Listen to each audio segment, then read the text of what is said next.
बबुओ उतर तो तोरा मामानी खातिर मिठाई ले लिया। ओ साड़ू भाई मिठाई कैसे बा? साड़ू भाई हई भाई 110 रुपया, हई भाई 120 रुपया, हई भाई 130 रुपया, हई बा अपना इंडिया का मशहूर मिठाई लड़ जामुन 180 रुपया किलो। बोली कितना चाहिए? ई का होला जी? अरे साड़ू भाई बहुत महंगा बताओ नहीं, रौरे ही गांव के रिश्तेदार पेलनपुर वाला हैं, कुछ कम होगा तो बताई साड़ू भाई। ई कौन साला साड़ू भाई हो रे? ई कौन साला साड़ू भाई हो? अरे साड़ू भाई रोगा बहुत सोचे नहीं। अरे माधर चो देख रहा बात से साड़ू भाई बोली नू तो ये चिमटा से तोर जूजी खींच ले। बोल तो लाना जामुन दी ले आई 3 पाव 3 गो डिब्बा में पैक कर के। साला 3 पाव में 3 गो डिब्बा मिली, एगो डिब्बा लेके जाओ।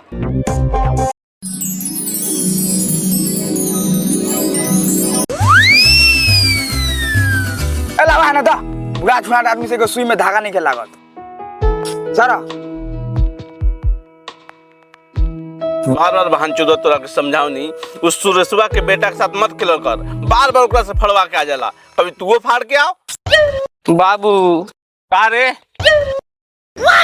रे मारा चोद हमर जवानी तो उनके गुह पोछते पोछते निकल गयल।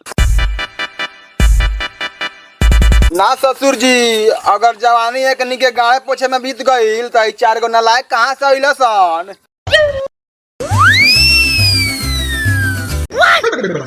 बाबू को मेहमान कुछ ज्यादा नहीं कर बोलो, कहो तो पिछले बार कहीं लंड से मार के बर्बाद फोड़ दी। मन तो हमरो करता मोर मिठाई के डब्बा ले आइल बा। बबुओ हाई तोर दुनु मामा हवसन ललगड़िया, हाउ तोर बड़का नाना हवन जाकर तनी प्रणाम करता। बाबा ये नाना चलो छोटका नाना मार के आड़ फोड़ देले रहलन। बाबू ये तो भगिनो बड़ा खुरपात निकल गइलो, औकात से बेसी बोलता। सुन तो बेटा दामाद का बोलता।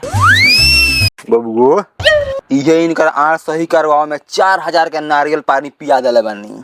अब मिठाई ले ला आजा अपना मम्मी के दे दिया जा।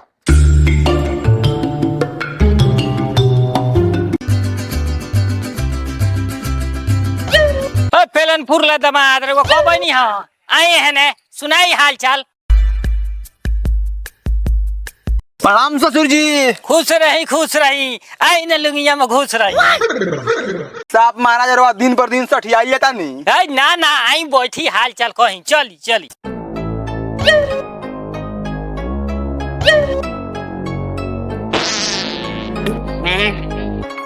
अगर छोटका के बात में आके दामाद कुछ बोलक नू तो डायरेक्ट मारल स्टार्ट कर देगा। बबू कुर्सी लेके आता।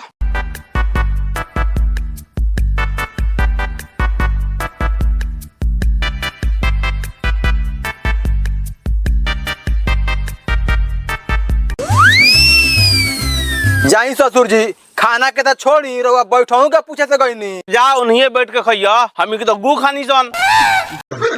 सही कहत रहन छोटका ससुर जी, तो आनिए खाली माल मुर्गा होली के होली खा लगी। रे साला रे आओ सना पारा पारी एक टिप मार लसन आले लगिन तमीजे नहीं खेलोगे। ए साला पाउन के पैर छू के प्रणाम कर। भैयो तंदे पैनवा। बाप रे बाप खुश रहो रे सारवा खुश रहो।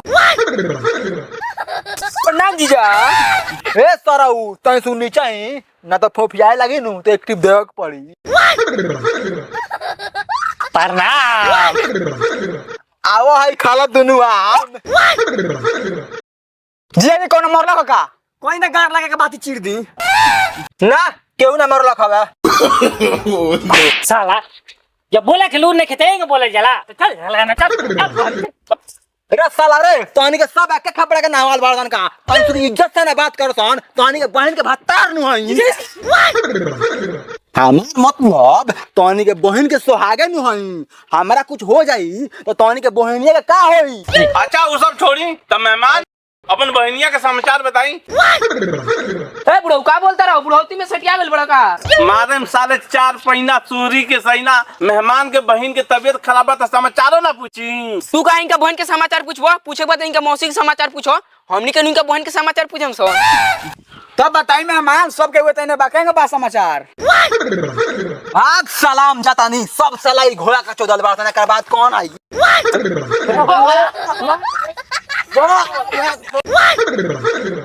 नालम जो